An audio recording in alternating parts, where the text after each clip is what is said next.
Dominique Ségalène, bonjour. Bonjour. Vous venez de publier chez Détrade Marie Bonnevial, communard des syndicalistes.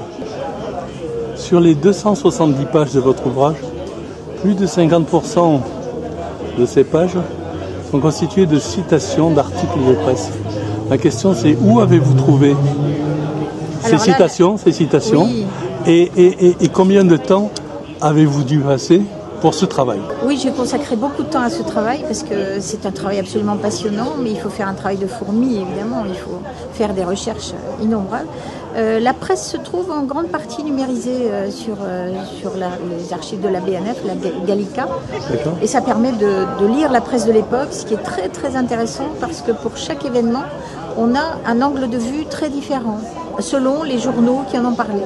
Alors, Alain Michon, qui est le grand maître du droit humain, a fait la préface de votre ouvrage et il parle de la force d'un engagement. Alors, j'ai repris une citation de Marie Bonnevial qui disait « Battu momentanément, point. Vaincu jamais ». Est-ce que quelque part, quelques anecdotes de son parcours illustrent bien cette phrase et ce concept? C'est une phrase que j'adore, parce que c'est vrai que ça résume bien l'état d'esprit des fondateurs du droit humain à l'époque. Elle a eu beaucoup d'obstacles, elle a dû franchir énormément d'obstacles, mais elle avait l'habitude, parce que dans cette partie du 19e siècle, les femmes n'avaient aucune place, donc il fallait bien, je pense qu'elle parlait en général de tous les combats qu'elles ont menés toutes. Alors je dis elles, mais avec l'appui des hommes, hein. Nous sommes mixtes, ça a été une aventure en mixité avant la création de la première loge du droit humain. Et toutes ces femmes-là, sur lesquelles j'écris des monographies, parce qu'elles font partie de mon ouvrage général, mais je leur consacre aussi à chacune une monographie. Toutes ces femmes étaient extraordinaires et revendiquaient tout à fait cette phrase.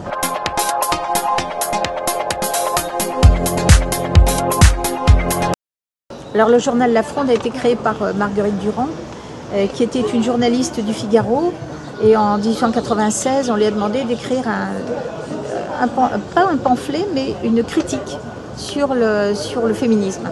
Et d'ailleurs elle le pensait vraiment, hein, elle avait réellement l'intention d'écrire un article antiféministe.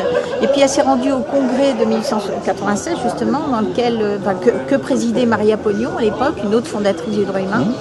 Et là, elle a été convaincue complètement par la cause féministe. Et à la sortie, elle a demandé à Maria Pognon si elle pouvait faire quelque chose pour la cause. Et Maria Pognon lui a dit, ben oui, il nous manque un journal pour porter les revendications féministes. Alors il existait bien celui de Maria Martin, le journal des femmes, c'était le seul d'ailleurs. Mais là, avec La Fronde, les femmes ont pris la plume, ont appris un métier de journaliste, on disait publiciste à l'époque, et ça leur a permis d'entrer à l'Assemblée nationale, et au Sénat, à la Chambre des députés, tout ça, dans des endroits qui leur étaient tout à fait interdits. Et puis elles ont appris surtout à écrire et à porter leurs revendications par écrit. Il y a toute une époque de sa vie où elle a coopéré avec Jaurès et une de ses amies dit d'ailleurs qu'elle lui portait un véritable culte. Alors, question closer, était-elle amoureuse de Jaurès? Je pense, enfin c'est pas je pense, c'est que j'ai trouvé des articles aussi qui témoignaient de son adoration pour Jaurès. Et elle avait, dit-on, enfin c'est un journaliste qui la connaissait très bien et qui, sous le ton de la boutade, disait qu'elle avait même un hôtel, un petit hôtel avec la photo de Jaurès et des fleurs. Et qu'elle avait ça chez elle et qu'elle lui portait un véritable culte. Mais c'est vrai, parce que quand on lit les articles qu'elle écrivait sur Jaurès, qu'elle a beaucoup suivi de toute façon, hein, ils ont été nommés tous les deux, ils ont été nommés, oui, au Conseil supérieur du travail le même jour. Donc elle a souvent servi de secrétaire à Jaurès et elle était probablement très amoureuse, oui.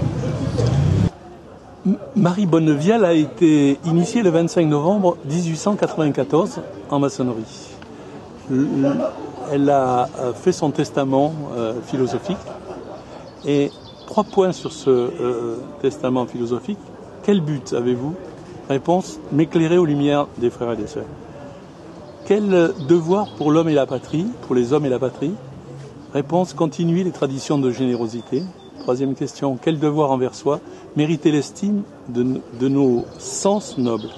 Et à la fin de sa vie, Marguerite Martin, qui était une grande maîtresse qui lui a succédé, a dit, une génération après, a dit d'elle, pour la dépeindre, vous allez me dire si vous êtes d'accord,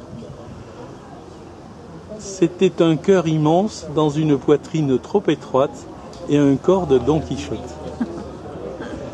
Est-ce que ça résume parfaitement? Et est-ce que, quelque part, ce que disait Marguerite Martin était en adéquation ou pas? Et est-ce qu'il y a quelque chose qui vous inspire sur ce portrait?